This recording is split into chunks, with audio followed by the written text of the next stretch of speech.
mugi hoyong barokah kumaha carana urang bisa nyieun manfaat kanu sanes. Ulah nyieun madarat supaya ayeuna dikenang dina kahadean.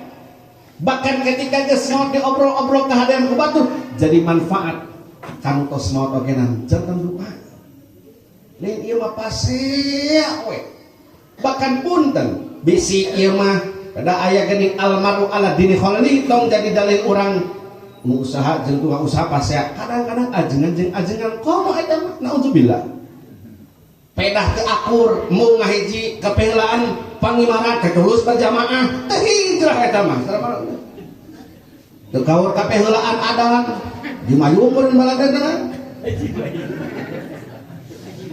Kadang-kadang punten beda dina faham urang peryogi tabayun bisa jadi bener duanana ketika aya pada jeung urang salagi bisa da aya dalil bisa dipertanggungjawabkeun tong sok ka